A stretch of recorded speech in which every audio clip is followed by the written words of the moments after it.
दोस्तों, सबसे पहले सब्सक्राइब करें, नोटिफिकेशन बेल दबाएं और सबसे पहले वाली ऑप्शन ऑल करें, जिससे हमारी आने वाली नई वीडियो की नोटिफिकेशन आपको फ़ौरन मिल जाएगी। जय श्री राम भक्तों। दोस्तों, ये कथा बहुत ही मार्मिक है। ध्यान से सुनकर लाइक जरूर कीजिएगा और शेयर तो करना ना भूलिएगा। चलिए कथा की ओर चलते हैं। आज की कथा है एक सेठ और नाव में छेद तथा उसके 2 बच्चे। आइए कथा श्रवण करें। बहुत समय पहले की बात है।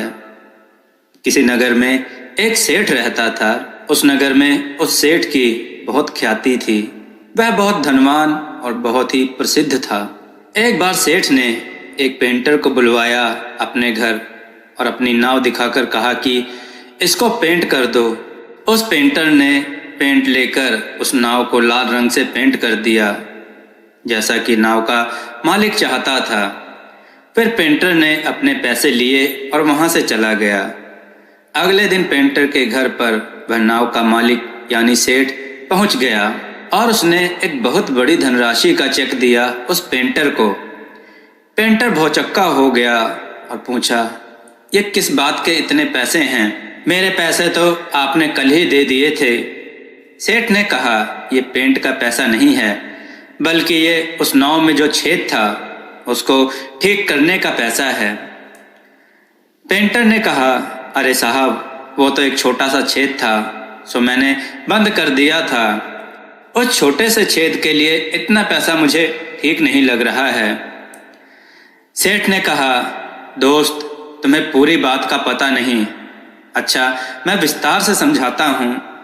जब मैंने तुम्हें पेंट के लिए कहा तो जल्दबाजी में तुम्हें यह बताना भूल गया कि नाव में एक छेद है, उसको भर देना। और जब पेंट सूख गया तो मेरे दोनों बच्चे उस नाव को नदी में लेकर नौकायन के लिए चले गए।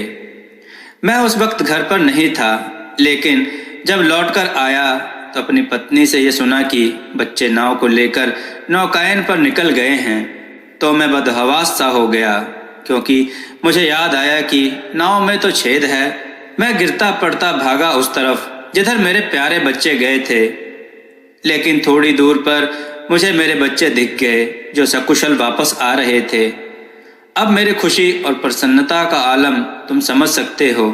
फिर मैंने छेद चेक किया तो पता चला कि मुझे बिना बताए तुम उसको भर चुके हो। तो मेरे दोस्त, उस महान कार्य के लिए तो ये पैसे बहुत थोड़े हैं। मेरी औकात नहीं कि उस कार्य के बदले तुम्हें ठीक ठाक पैसे दे पाऊं। दोस्तों, जीवन में भलाई का कार्य जब मौका लगे हमेशा कर देना चाहिए, भले ही वह बहुत छोटा सा कार्य ही क्यों ना हो, क्योंकि कभी कभी वह छोटा सा कार्य भी किसी के लिए बहुत अमूल्य हो सकता है। दोस्तों, आपको यह कथा कैसी लगी? अपने विचार और सुझाव कमेंट में जरूर दें। हमारी कथाओं को लाइक करें, हमारे चैनल को सब्सक्राइब करना ना भूलें। हमारी कथाओं को शेयर जरूर करें, जिससे लोगों को उत्तम ज्ञान प्राप्त हो। जय श्री राम भक्तों।